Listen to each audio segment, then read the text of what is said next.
No, quiero desearles a todos, los que no he visto antes, un bendecido año 2023, con unas palabras de Colosenses que yo creo que recogen los deseos de Dios para nosotros. Están en Colosenses 1, del 9 al 12, te lo puedes apuntar. Dice, para este año, que seáis llenos del conocimiento de su voluntad en toda sabiduría e inteligencia espiritual. Primer deseo. El segundo, para que andéis como es digno del Señor.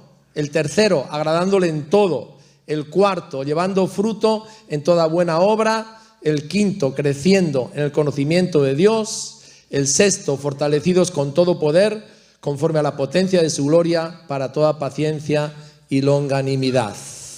Amén. Amén. Muy bien. Una pregunta tenemos todos en la cabeza. ¿Cómo comenzar bien este nuevo año? ¿Te lo has hecho ya la pregunta? ¿A que sí, verdad? Seguro que has reflexionado sobre eso. ¿Cómo comenzar bien en este nuevo año? Bueno, yo quiero llevarte a un hombre en la Escritura que tuvo un comienzo bueno en una etapa nueva, ¿verdad? Que se llama Esdras. Esdras. ¿Cómo comenzamos bien una etapa nueva, llena de desafíos? Bueno, primero hay que explicar quién es este personaje, Esdras, y cuál fue su cometido.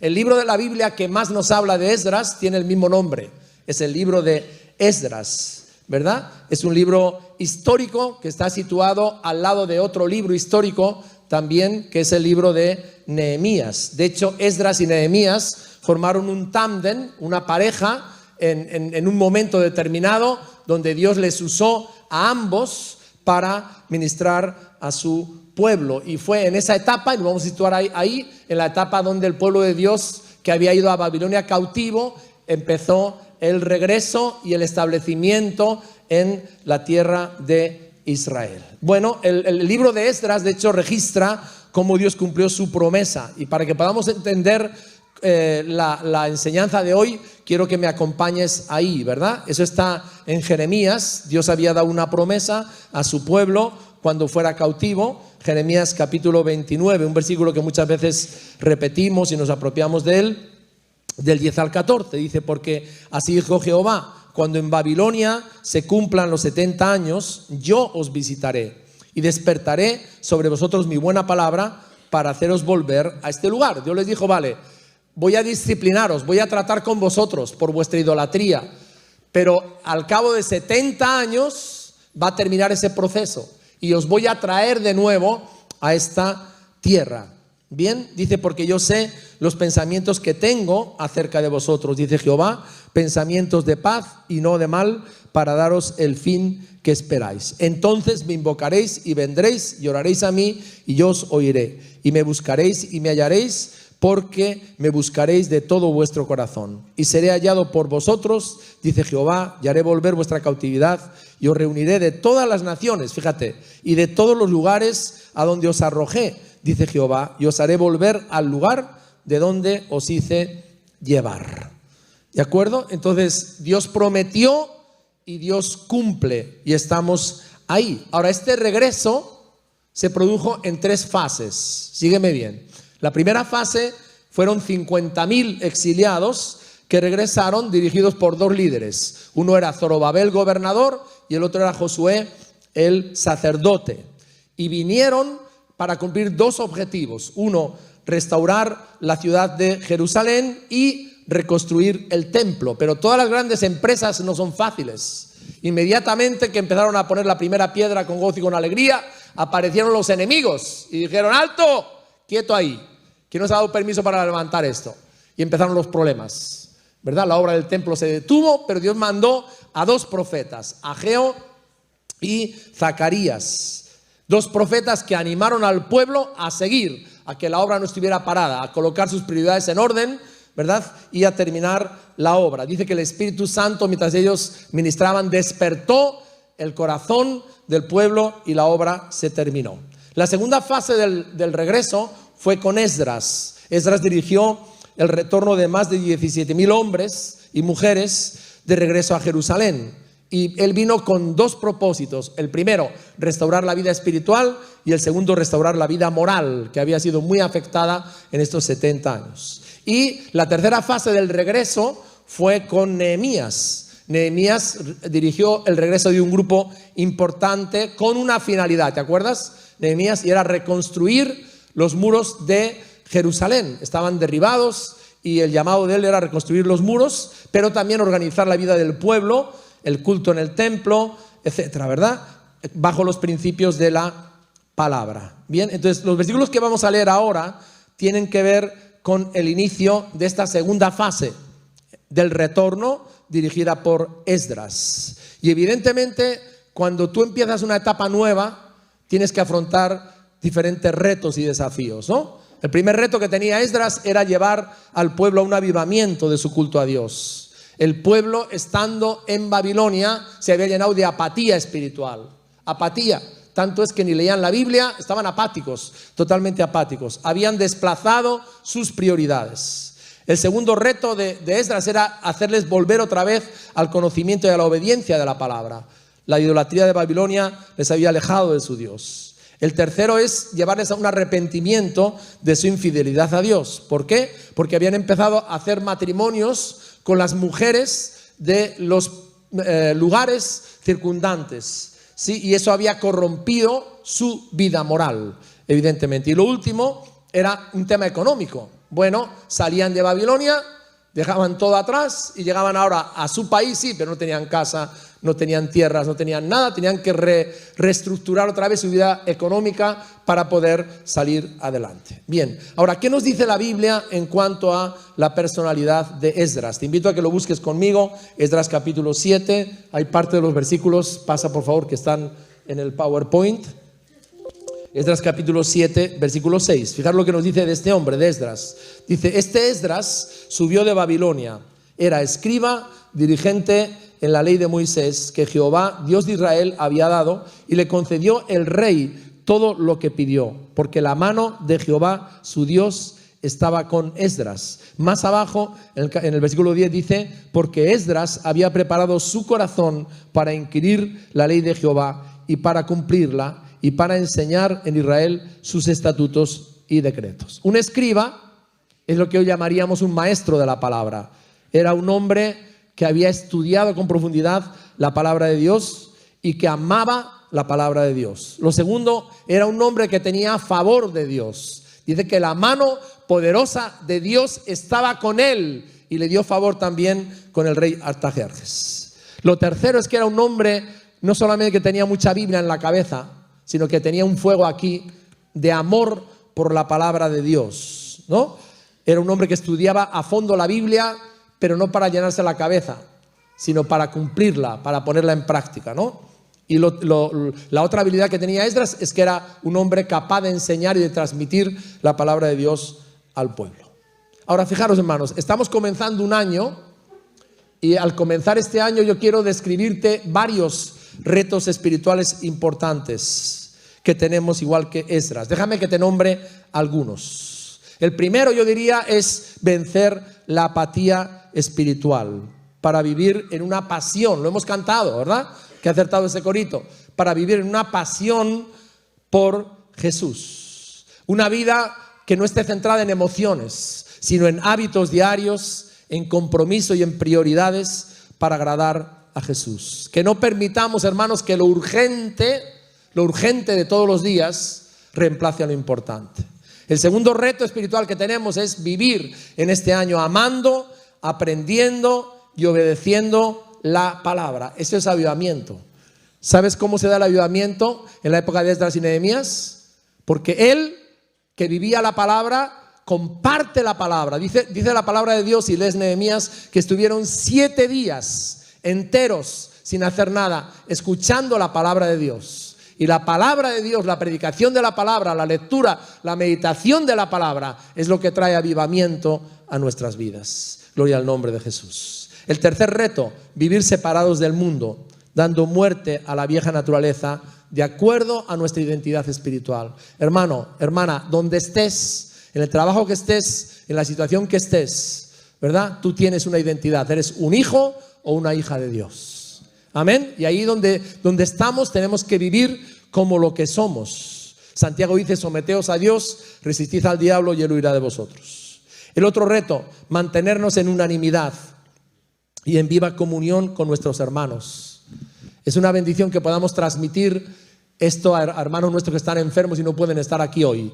Pero hermanos, estar presentes en las reuniones de la iglesia es insustituible, es completamente insustituible. Y este tiempo, hermano, necesitamos apreciar el reunirnos, el estar unánimes en una buena comunión. Esdras repite un montón de veces, lo puedes leer en ese libro.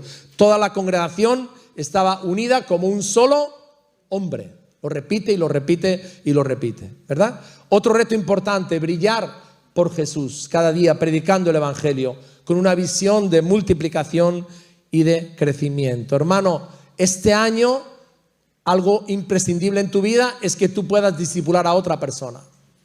Ya conoces a Jesús, si tú no discipulas a otro, no vas a experimentar un verdadero crecimiento. Queremos abrir nuevos grupos de hogar y plantar iglesias. Y el último reto que tenemos, muy importante, y eso lo hemos visto antes de cerrar el año, es fortalecer nuestras familias. Fortalecer nuestras familias, cuidando nuestros matrimonios, nuestros niños y nuestros jóvenes, y pidiéndole al Señor que nos guarde de tanto mal como nos rodea a nosotros. Ahora vamos al texto base de hoy.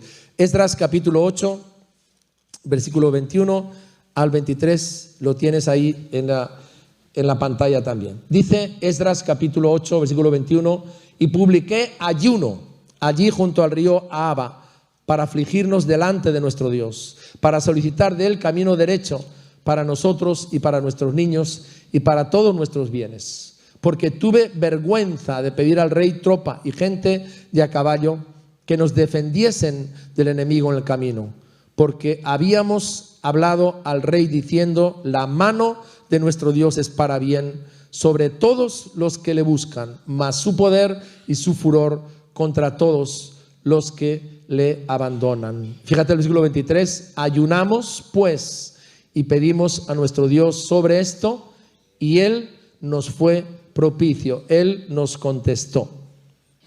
Ahora fijaros, Esdras era muy consciente de lo que tenía por delante, de lo que suponía comenzar esa nueva etapa. Era muy consciente del gran cambio que suponía, fijaros, salir de Babilonia y establecerse en su tierra, en Jerusalén, donde todo estaba destruido, para empezar de cero y empezar de nuevo. Para que te hagas una idea, el viaje era un viaje de 870 kilómetros. Y este libro dice que salieron en el mes primero y llegaron en el mes quinto. O sea, estuvieron 4 meses viajando. Ahora, recuerda que llevaban sus animales, sus niños, sus mayores, viajaban con 17.000 personas en una caravana realmente notable. Viajaban con sus posesiones. La otra cosa importante de esta etapa era que ese viaje también comprendía que estaban expuestos a muchos peligros en el camino. Porque además de todo eso que te he dicho, transportaban los tesoros del templo de Babilonia a Jerusalén. Llevaban los tesoros, todos los implementos para el culto, los llevaban, ¿no? Y el otro desafío importante que Esdras tenía delante era la restauración espiritual y moral del pueblo. Entonces la pregunta es esta: ¿cómo decidió él comenzar esta etapa? Era una etapa nueva, era un tiempo nuevo, era un tiempo de cambio profundo, ¿verdad? ¿Cómo decidió él comenzar esa etapa? Bueno, lo primero que nos sorprende aquí es que proclamó ayuno público.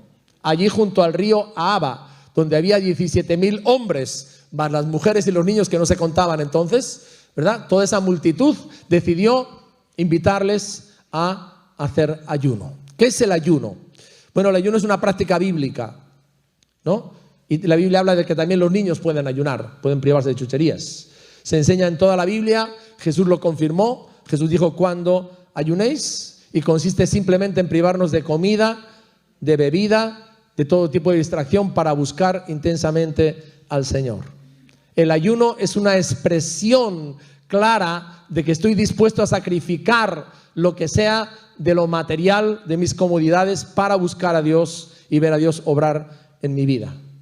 Ayunar significa humillarnos y afligir nuestras almas. Quiero que leamos 2 citas. Una es Levítico 16, dice: y esto tendréis por estatuto perpetuo. En el mes séptimo, a los 10 días del mes, afligiréis vuestras almas.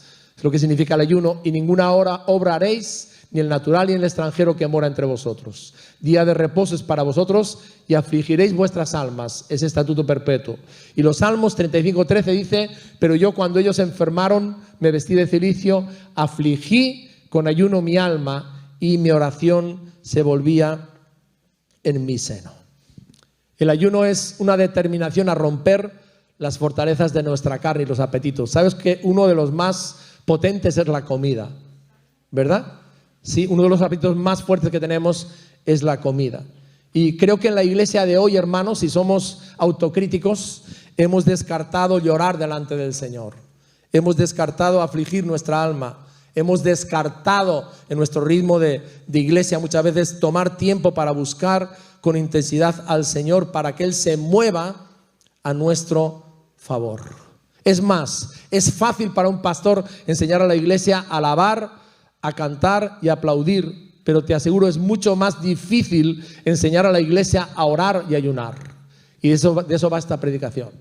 Sí, que como iglesia, en nuestra vida de iglesia, el ayuno verdadero tenga un peso importante, como lo vemos que lo tenía en la iglesia primitiva y que lo tenía en la iglesia en el Antiguo Testamento, y lo tenía también en la vida de Jesús.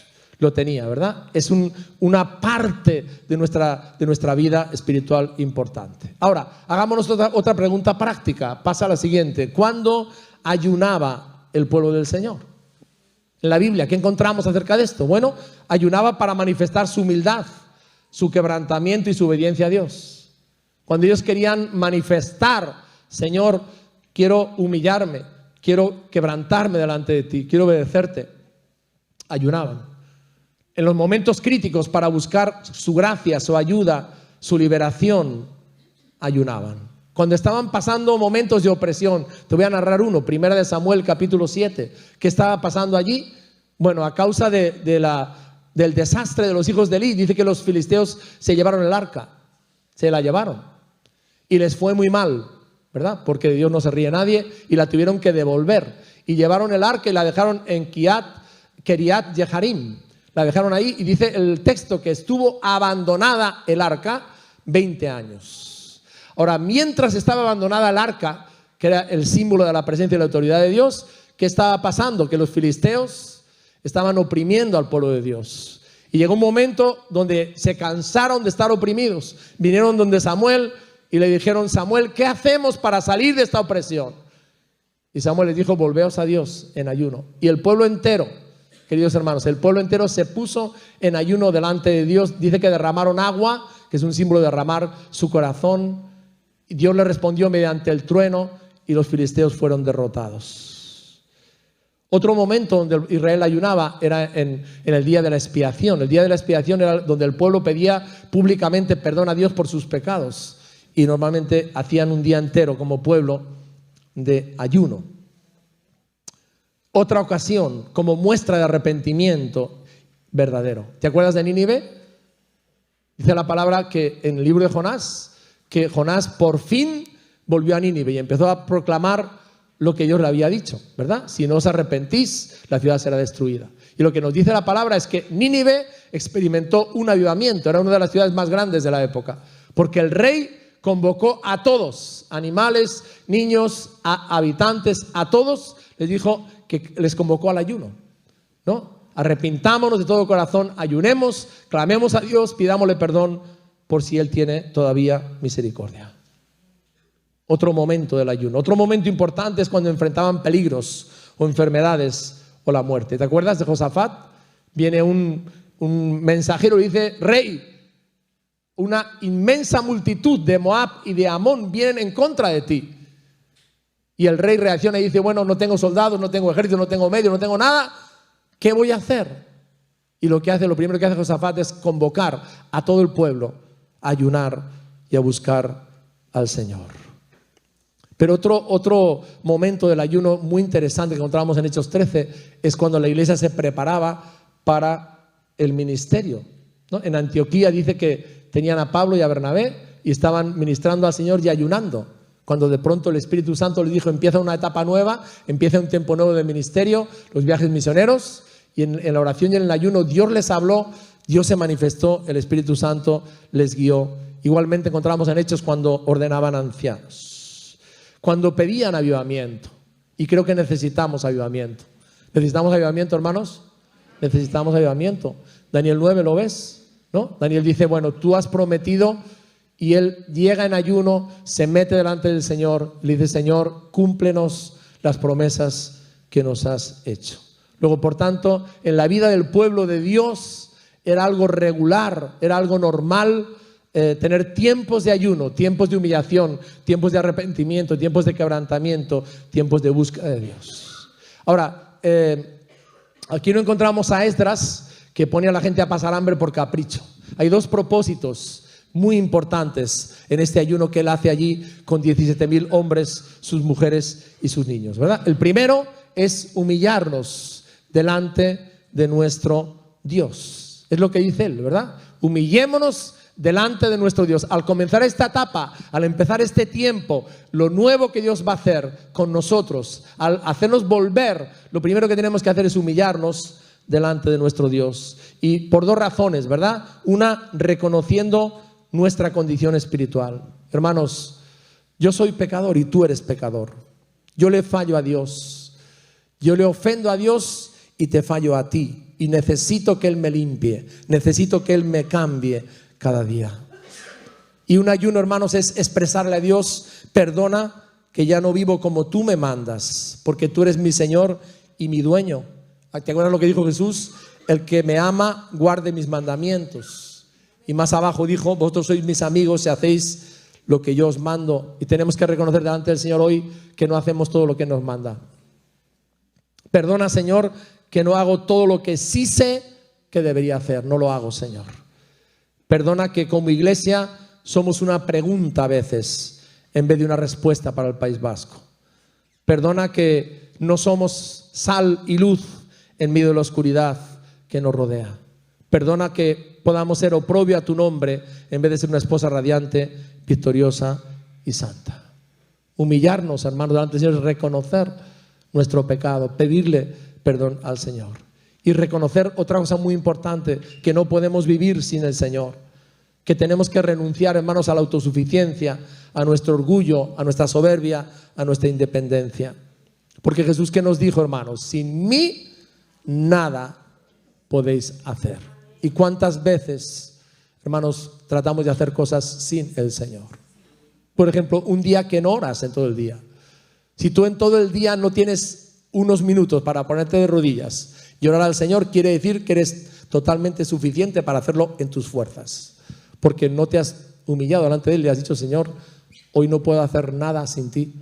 Lo primero que tengo que hacer es postrarme delante de ti y pedirte tu ayuda, tu auxilio y tu apoyo.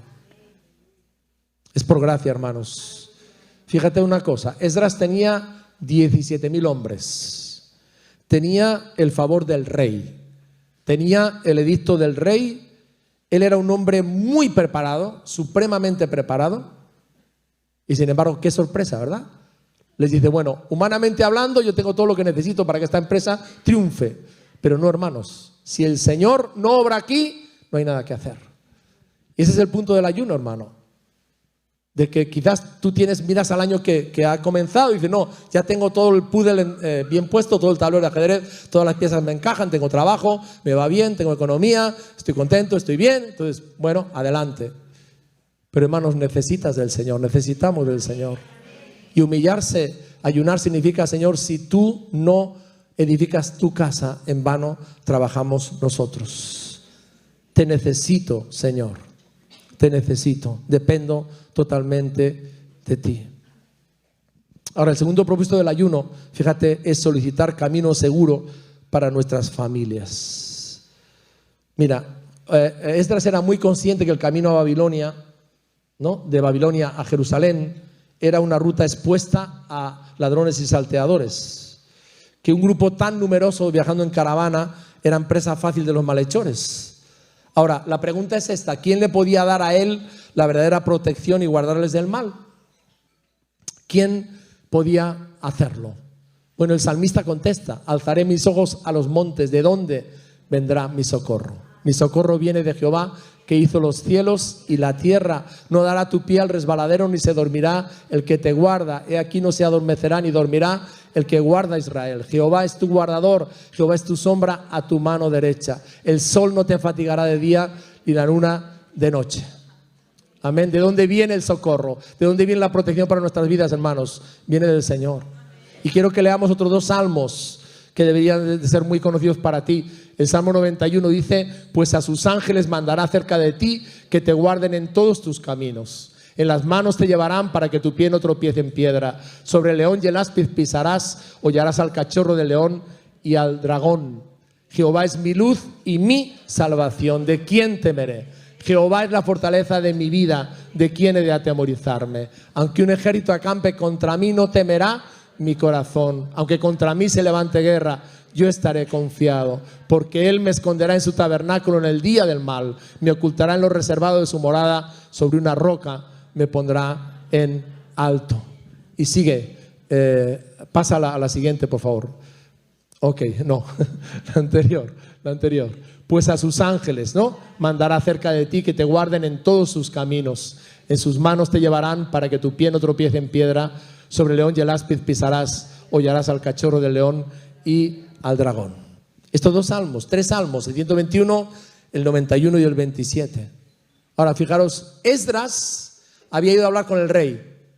Le había dicho: no me des escolta, no me mandes un ejército. Tenía derecho, porque él tenía el favor de Dios. No, yo te he testificado que el Dios en el cual yo creo es poderoso para guardarme de ladrones y de salteadores. Y hermanos, es tremendo lo que dice el versículo 22. Tuve vergüenza de pedir al rey tropa. Es decir, en ese viaje, en esa empresa que él iba a emprender, ¿qué es lo que estaba en juego? Lo que estaba en juego era si el Dios en el que él creía, del cual él había hablado a tanta gente, era real, estaba vivo y tenía poder o no. Y a lo mejor tú estás pensando en este año en ti. Pero ¿sabes una cosa? Déjame que te lo diga. No se trata de ti, se trata de Jesús en tu vida. Se trata de que tu vecino, tu amigo, el profesor, el médico, las personas que te rodean vean que Cristo es real en ti, que Él se manifiesta en tu vida, que Él está a tu lado, que Él está obrando en tu vida y que Él se está glorificando en lo que tú estás viviendo. Esdras había dado testimonio de su fe en Cristo, del poder que tenía para guardarle al rey Artajerjes, y había confesado con toda seguridad de que Dios le podía guardar y llevarle con bien, ¿verdad? Una confesión concreta. Yo me pregunto, a la hora de mirar este año, ¿cuál ha sido tu confesión?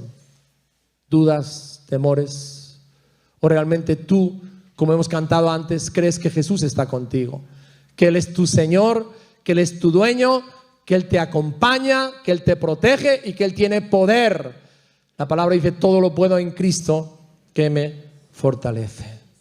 Es curioso, 3 veces en este capítulo, en el capítulo 7, se repite que la mano poderosa de Dios estaba con Esdras.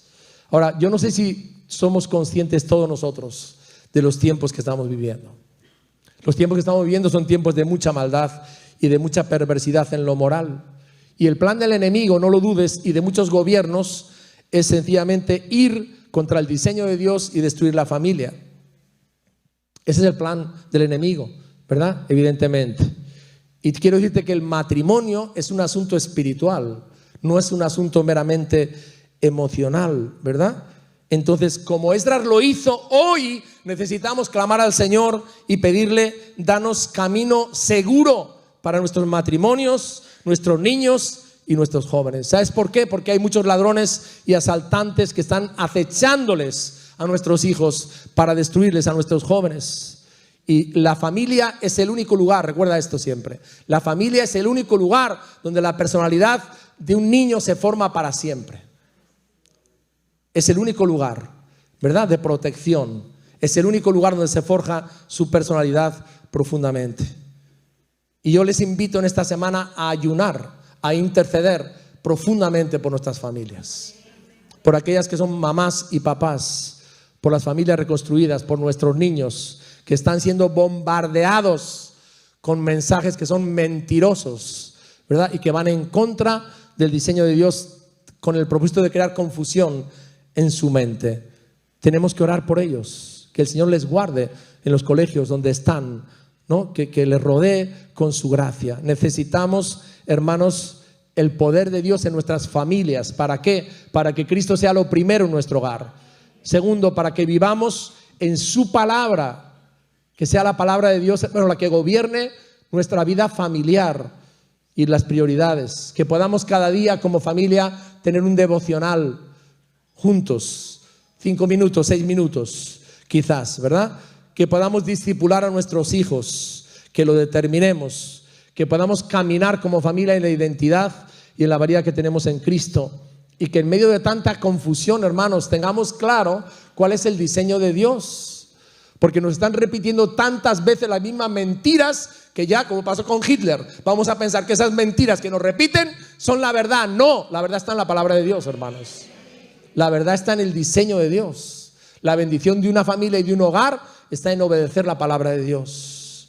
Y hermanos, os digo algo, tenemos una lucha espiritual en contra de la familia sin precedentes. Jesús dijo algo, hay ciertos espíritus operando que solamente con oración y ayuno es posible vencerlos. ¿Estás tomando nota de esto? Tenemos una lucha en los hogares, una lucha tremenda en los matrimonios.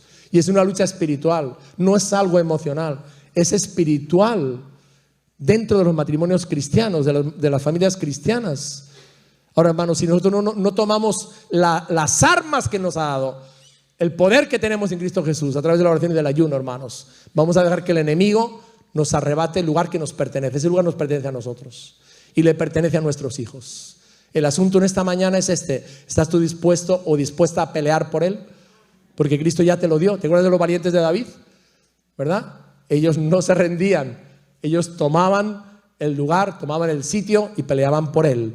Y esa es nuestra labor hoy en día. Ahora, vale, Esdras entonces tenía muy claro de que para empezar esa nueva etapa, para que esa empresa tuviera éxito, no dependía de él, sino dependía del poder de Dios, de que Dios se manifestara y les ayudara. ¿Y qué pasó? Vamos a ver lo que pasó. ¿Cómo respondió el Señor? Bueno, Esdras, si estás conmigo todavía, en el capítulo 8, versículo 23, dice aquí: ayunamos pues, pedimos a nuestro Dios sobre esto, y Él nos contestó. Él nos respondió, Él nos fue propicio. 3 cosas. La primera, ayunamos, es decir, lo hicimos, ¿verdad? Yo sé que hay muchos que vienen cuando convocamos un ayuno aquí a la reunión, vienen a la reunión, pero sin embargo no toman el reto de ayunar. Y por supuesto que ayunar es un tema personal. Yo no voy preguntando a nadie, ¿verdad?, si lo hace o no lo hace. Pero lo cierto, hermano, es esto: el estómago te gana la batalla. Te gana la batalla. Vienes a la reunión de ayuno, estás ahí, oras, pero tú no doblegas tu carne y no te metes en ello, ¿verdad? Es decir, no quieres pagar ese precio.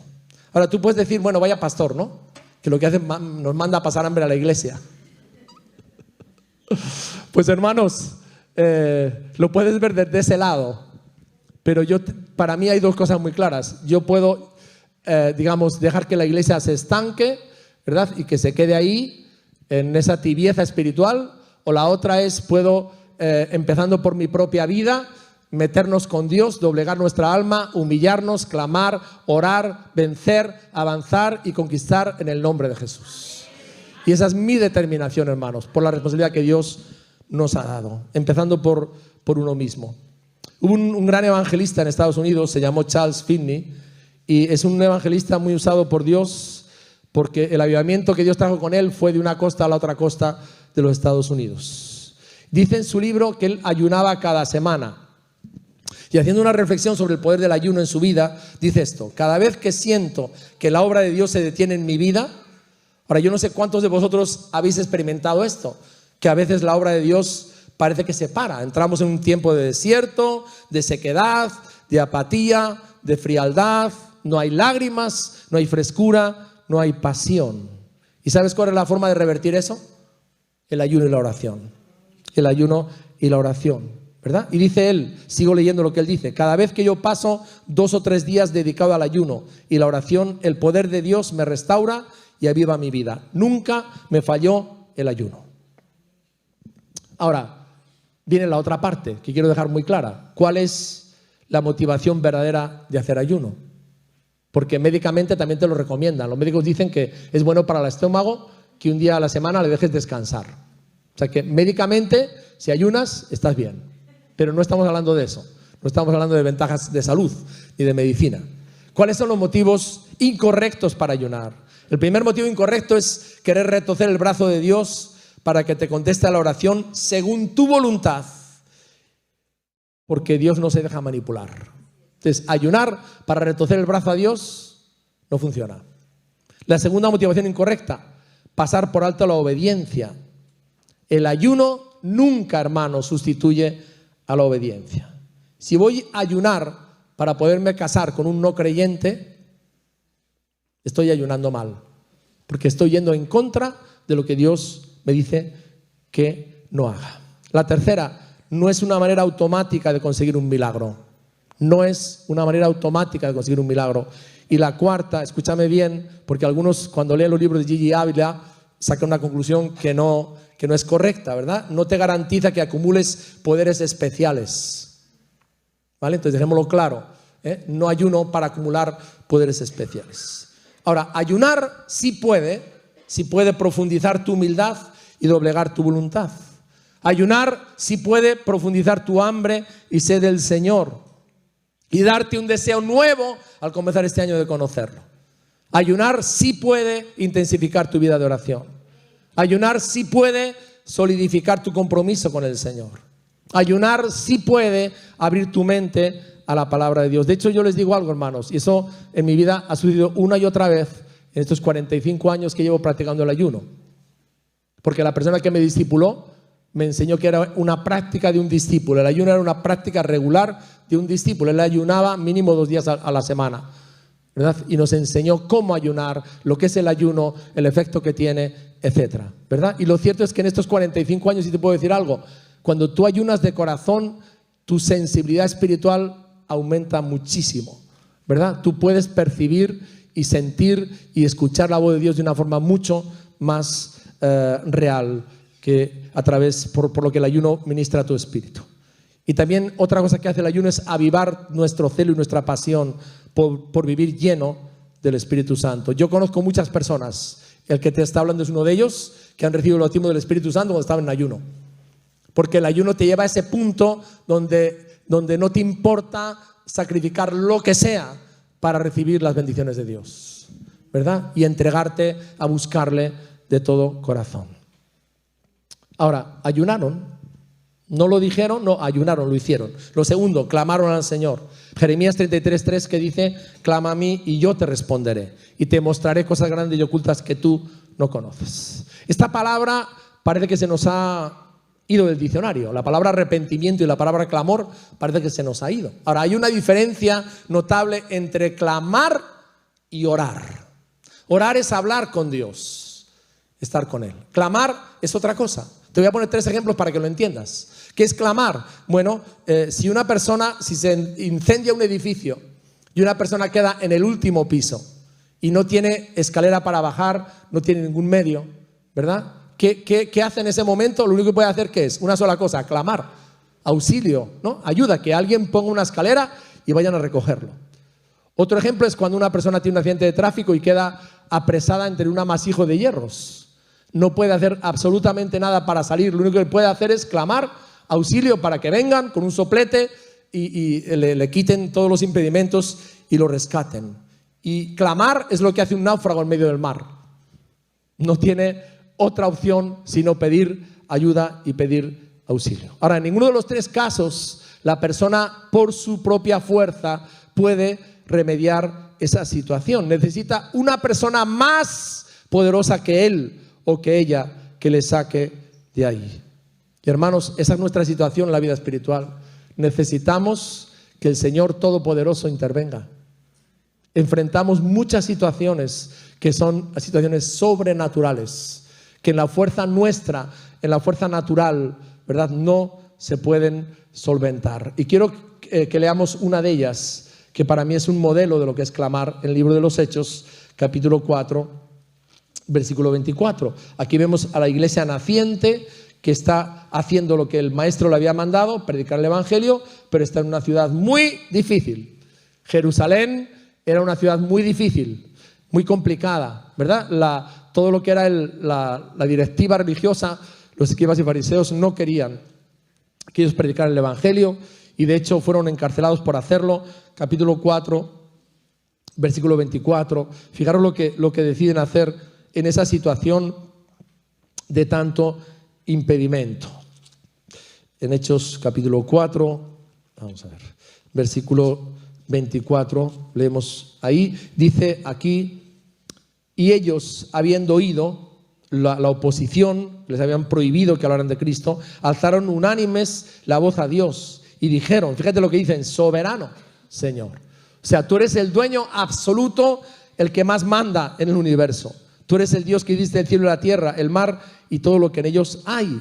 Y levantan esa voz, ese clamor a Dios insistente.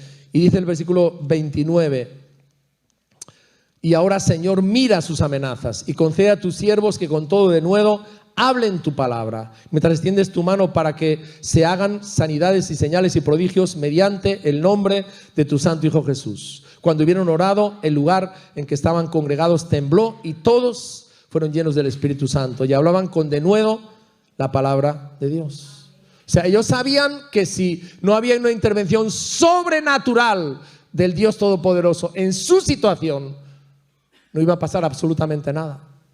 Eso no lo podían desbloquear ellos. Dios tenía que irrumpir, Dios tenía que entrar ahí. Ahora, yo no sé cuántos de los que estamos aquí somos conscientes de eso, que tenemos situaciones familiares, tenemos situaciones personales, tenemos situaciones mentales en nuestras vidas, que a menos que Dios irrumpa con poder de una forma sobrenatural, no va a haber un cambio ahí. Y eso es lo que a ti y a mí nos hace clamar, ¿verdad? Nos hace clamar al Señor. No es orar, no es clamar. Tengo la convicción que solo Él y nadie más que Él tiene el poder que necesito para obrar en esa situación. Y eso es lo que me lleva a tomar esa postura de clamar. Y lo tercero que hicieron, ¿verdad? Primero, ayunaron. Segundo, clamaron. Tercero, que vemos aquí que es poderoso, es que el Señor les contestó. Ahora quiero que leas la respuesta. La respuesta está en el capítulo 8, versículos 31 y 32. Dice así: y partimos del río Ahava el 12 del mes primero para ir a Jerusalén. Y la mano de nuestro Dios, fíjate, el poder de Dios estaba sobre nosotros y nos libró de la mano del enemigo. Tuvieron que enfrentar a los enemigos, pero les libró y del acechador en el camino. Y llegamos a Jerusalén, misión cumplida, éxito en la empresa, y reposamos allí durante 3 días. Ahora recuerda, eran 870 kilómetros, 4 meses de camino, mujeres, niños, ancianos, animales, el tesoro, etcétera, ¿verdad? Y todo lo que suponía, pero vieron el poder de Dios. ¿Por qué? Porque Dios responde, hermanos. Porque Jesús es misericordioso, porque Jesús está lleno de compasión, porque Él es todopoderoso y Él tiene todas las respuestas, porque Jesús está vivo y es real, porque Él sabe cómo sanar y cómo liberar, porque Él sabe cómo tocar los corazones y porque Él sabe lo que la iglesia necesita. Dale un aplauso al Señor. Aleluya, aleluya. Ese es nuestro Dios. Él es el todopoderoso. Aleluya, Él es el todopoderoso. Gloria al nombre de Jesús. Yo creo, hermanos, que Él tiene todas las respuestas a nuestros problemas y que Él tiene todo el poder. Si nosotros nos humillamos, ayunamos y clamamos a Él con todo el corazón.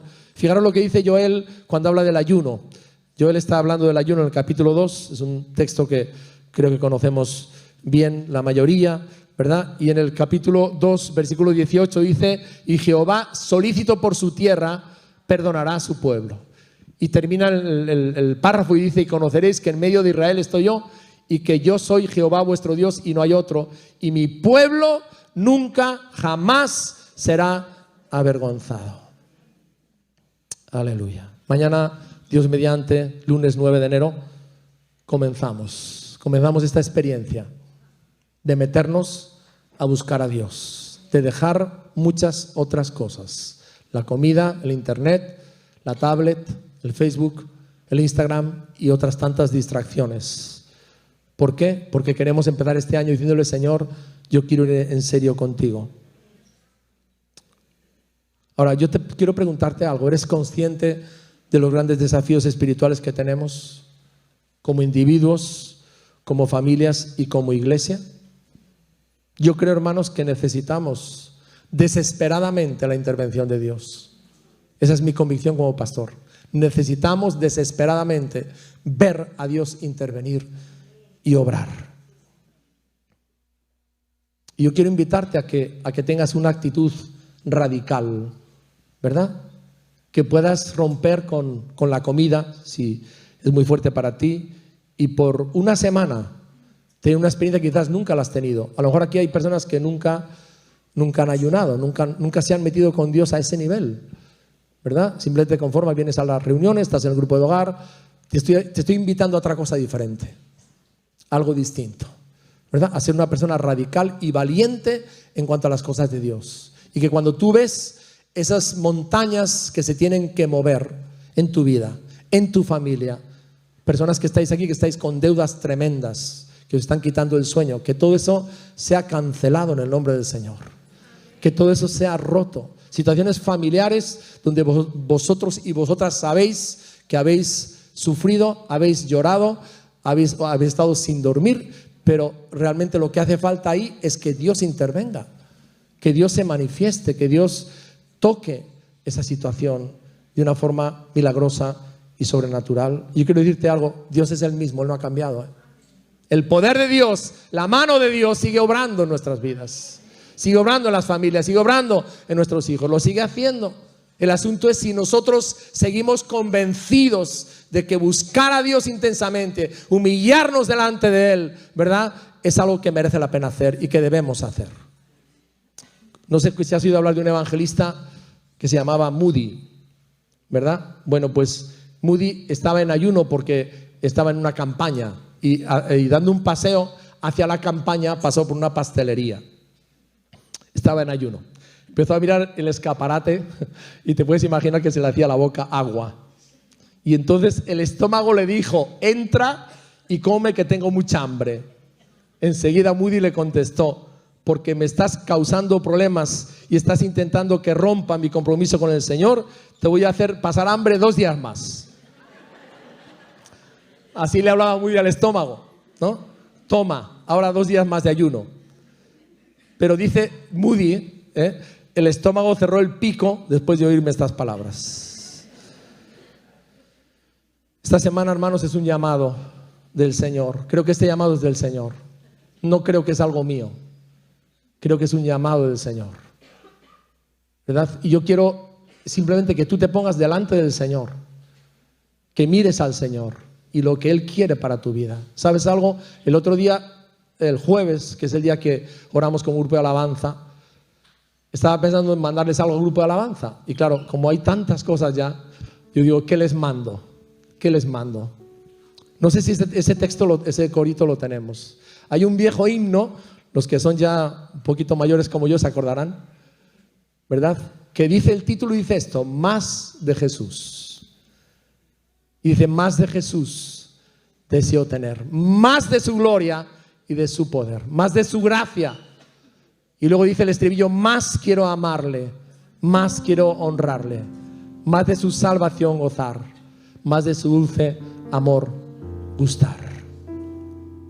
Ahora yo te pregunto, ¿empiezas este año cómo? ¿Te has resignado a ir tirando espiritualmente? Hermanos, yo no me resigno. Yo quiero ver más de Dios aquí en su iglesia. Quiero ver más de Dios en mi vida. Quiero ver más de Dios en nuestro matrimonio y quiero ver más de Jesús en la vida de nuestras hijas. Quiero ver más del poder de Dios en esta tierra por la que oramos, en estos pueblos que están sin Cristo. Yo quiero más de Dios. ¿Y tú?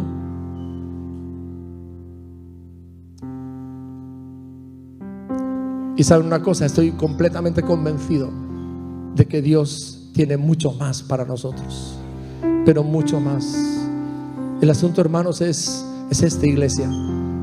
Qué fácil es acomodarse, ¿verdad? Qué fácil es acomodarse y estancarse, es muy fácil.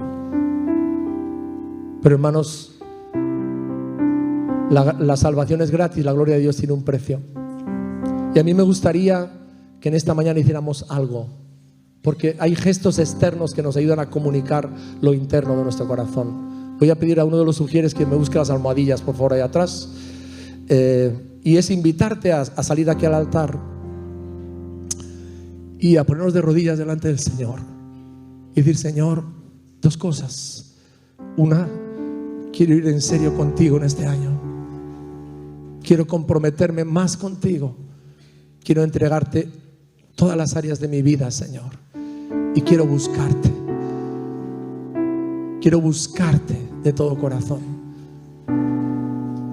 Porque tú eres todo lo que tengo. Quiero, oh Dios, humillarme y postrarme delante de ti, reconociendo mi pecado, confesando mis pecados, reconociendo que no puedo sin ti, orando por nuestras familias, orando por nuestros hogares. Que Dios nos dé un camino seguro en este año, que nos proteja, que nos guarde, que renueve nuestras familias, que sane nuestros hogares, nuestras familias, nuestros matrimonios, nuestros hijos. Aquellos que en Nochevieja me quedé con la carga de muchos de los que salieron aquí adelante, ¿verdad? Que estáis llevando con vuestros hijos. Aleluya. Sabes, el Señor es todopoderoso. Él es todopoderoso para cumplir sus promesas.